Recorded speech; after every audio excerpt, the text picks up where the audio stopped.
Setelah sempat kabur, seorang napi lapas Kerobokan Igede Loka Wijaya alias Loka, 47 tahun asal Jembrana akhirnya berhasil diamankan petugas Satreskrim Polres Badung. Mencoba melakukan perlawanan, Loka terpaksa dihadiahi timah panas.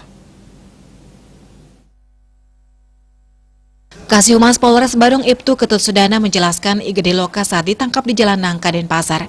Loka melakukan perlawanan menggunakan pisau dan polisi terpaksa menembak kaki kanannya. Pencarian terhadap Loka setelah polisi diminta bantuan oleh pihak LP Kerobokan. Selanjutnya tim Opsnal Polres Badung dipimpin Kasat Reskrim AKP Putu Ika Prabawa dan Kanit 1 Ibtu Madegali Artawiguna melakukan penyelidikan. Hasil olah TKP dan pemeriksaan saksi-saksi, polisi mendapatkan informasi jika Loka berada di wilayah Denpasar dan tim Opsnal melakukan pengejaran. Akhirnya pelaku terlacak di seputaran Jalan Nangka, Denpasar. Saat dilakukan penangkapan, Loka melakukan perlawanan dengan mengeluarkan pisau cutter.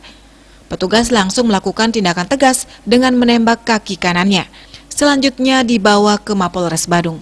Barang bukti yang diamankan yaitu sepeda motor, pisau cutter, uang Rp180.000 dan tas pinggang. Bali Pos melaporkan.